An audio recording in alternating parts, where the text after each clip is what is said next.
గొప్ప దేవా నీకు స్తోత్రాలు నాయన. నీ ప్రజలకు నీవిచ్చిన ఈ ఉదయకాలపు ఈ ఆదరణ ఎంత ఘనమైనది. అది నాయన కొండ మీద నుండి పచ్చిక బయళ్ళ వంటిది నాయన. నీవు మమ్మల్ని మేపుతున్నావు. ఈ వాక్యము చేత కొద్ది సమయము మేము ఆనందించుకోపనాయి. నీవే ఘనత మహిమ ప్రభావాలు పొందుకొనుమని నా ప్రభు అయిన యేసు క్రీస్తు నామములో కృతజ్ఞతలు తెలియచేస్తున్నాను తండ్రి. ఆమేన్. ఇక్కడ చూడండి, మొదటే 2 మాటలను దావీదు నోట ఇక్కడ కనిపిస్తుంది. ఒకటి, యెహోవా నాకు కాపరి. ఆ మాట అన్నప్పుడు రెండో మాట కూడా, ఆయన నన్ను పచ్చిక గల చోట్ల పరుండజేస్తూ ఉన్నాడు. ఆయన అనే పదాన్ని ఇక్కడ ఒక మాటగా చెప్తున్నాడు.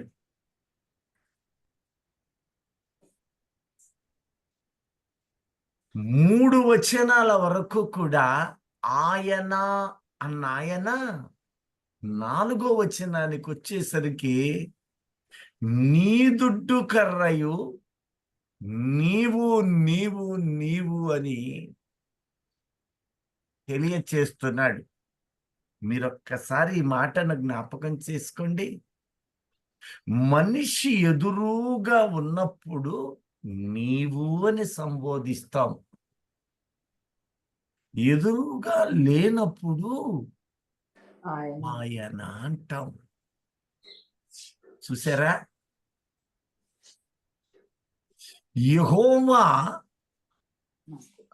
నా కాపరి అంటే ఎవరో చెప్పారు.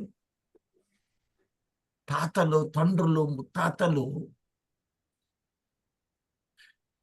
మన దేవుడు గొప్పవాడురా, మన దేవుడు ఇలారా అలా ఎర్ర సముద్రాన్ని పాయలు చేసి మనలను అందులో పట్టణించి నడిపించిన వాడు. ఆకలైతే ఆకాశము నుండి మన్నాను పంపినోడు. మనము ఆయన స్వాస్థ్యము.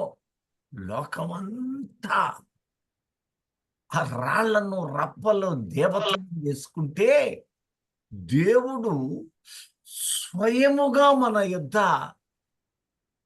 ఆయన జనము అనిపించున్నట్లు నివాసం చేయాలనుకుంటున్నాడు రా అని మొత్తానికి అక్కడ ఎవరు చెప్పారో గాని మొత్తానికి తెలుసుకుంటూ ఆయనను స్తుతిస్తూ ఉన్నాడు. ఇక్కడ అంటాడు, గాఢాంధకారపు లోయలో నేను సంచరించినను అంటే ఏ లోయలోనో పడ్డాడు. ప్రియ దైవజనమా, ఇక్కడ వ్యత్యాసం గమనించండి. నీవు ఆపద రానంత వరకు, శ్రమలు లేనంత వరకు మనిషి సహజంగా సేద తీరుతాడు. వేదన, దుఃఖానికి ఆ మనిషి రాలేకపోతాడు. మొర్రపెట్టే అనుభవము అతనిలో ఉండదు. దేవుడు ఒక శ్రమానుభవాన్ని కలుగచేస్తూ ఆ శ్రమలోనట ఆ మనిషిని సంపూర్ణుణ్ణి చేయడం. గత వారాలు చదువుకున్నామే దైవజనులు. చేతులెత్తు అనుభవాన్ని ఆయన కోరతాడు. మన జీవితాలలో అంధకారము, గాఢాంధకార అనుభవాలు లేకుండా మనము యొర్దాను దాటు అనుభవములోనికి రాలేము. యాకోబు కూడా అంటున్నాడు, ఆదికాండం 32:10 అంటాడు, అయ్యా నేను చేతి కర్రతోటి ఈ యోర్దాను దాటానయ్యా, ఎన్ని కష్టాలు పడ్డానో, ఎన్ని నిందలు పడ్డానో, ఎన్ని బాధలు పడ్డాను. యోర్దాను దాటాక 2 గుంపులయ్యానయ్యా, 2 గుంపులయ్యాను. యోర్దాను ముందు జీవితాలు ఈ లోకములో ఉన్నంత కాలము వేదనలు వస్తాయి. దానికి పేరు గాఢాంధకారము. అంధకారం కాదట. ఎలాంటిదంటే మీరు తర్వాత చదవండి, నిర్గమకాండము 10వ అధ్యాయంలో ఆ గాఢాంధకారానికట ఒకనిని ఒకడు 3 రోజులు పక్కనే ఉండారు. మోషే చెయ్యెత్తి ఆకాశము వైపు మొర్రపెట్టినప్పుడు ఆ దేశమంతా 3 దినాలు గాఢాంధకారమైతే ప్రక్కనున్న వాణిని యువతల వాళ్ళు కనుగొనలేకపోయారు. ఎక్కడి వాడు అక్కడే కూలబడ్డారు. అలాంటి పరిస్థితులకు గాఢాంధకారం అని పేరు.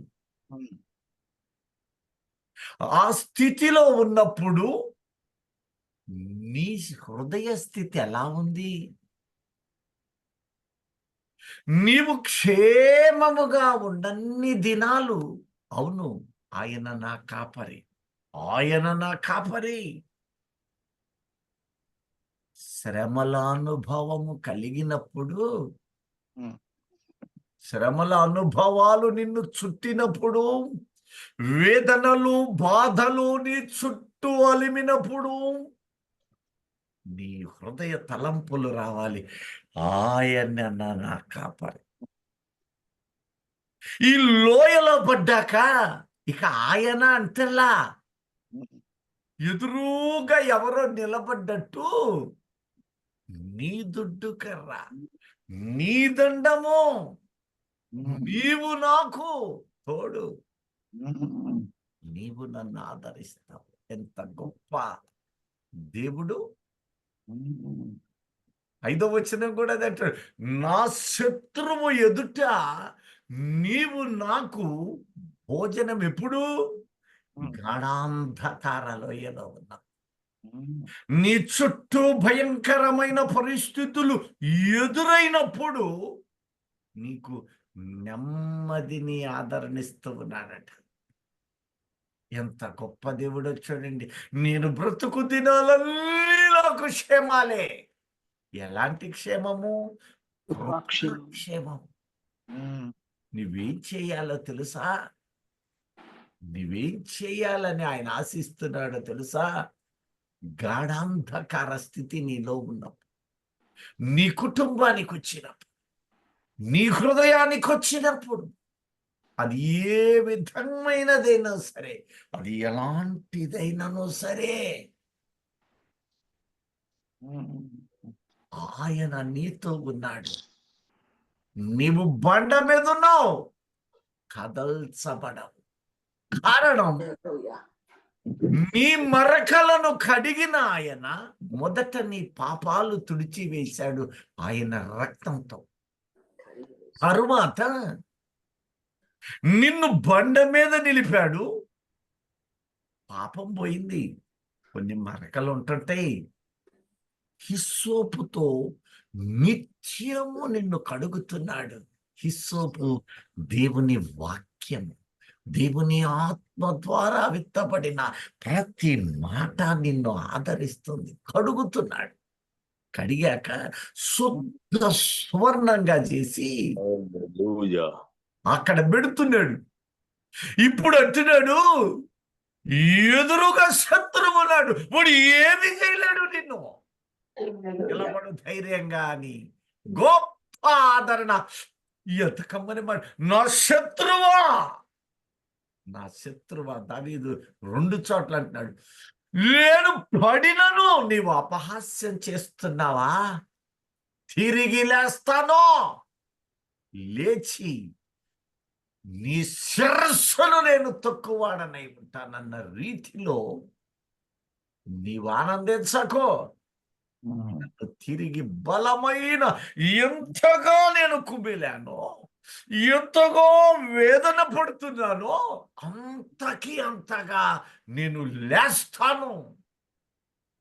అది ఎరిగిన దావీదు, నా శత్రువుల ఎదుట నాకు నీవు భోజనం సిద్ధపడతావు, నూనెతో నా తలను అంటుతూ ఉన్నావు, నా గిన్నె నిండి పొర్లుతూ ఉన్నది. శత్రువా అని శత్రువుకు, సాతానుకు సవాలు విసిరే అనుభవం. అది ఎక్కడంటున్నాడు? గాఢాంధకారపు లోయలో. నేను బ్రతుకు దినములన్నీ కృపాక్షేమాలట నా వెంట వస్తాయట, వెంట వస్తాయి. ఎంత కమ్మని మాట. చిరకాలము యెహోవా మందిరములో నేను వచ్చిపోతానంటల్లా, అసలు అక్కడ నివాసమే ఉంటాను. దేవుని మందిరము వాక్యపు నిలయము, ఆత్మ నిలయము. ఆ నిలయము, అది మందిరము. నేనే ఆ మందిరాన్ని.